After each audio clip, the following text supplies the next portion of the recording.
أعوذ بالله من الشيطان الرجيم. بسم الله الرحمن الرحيم. ألف لام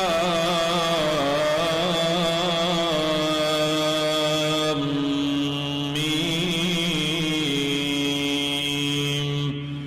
ذلك الكتاب لا ريب فيه هدى للمتقين الذين يؤمنون بالغيب ويقيمون الصلاة ومما رزقناهم ينفقون والذين يؤمنون بما أنزل إليك وما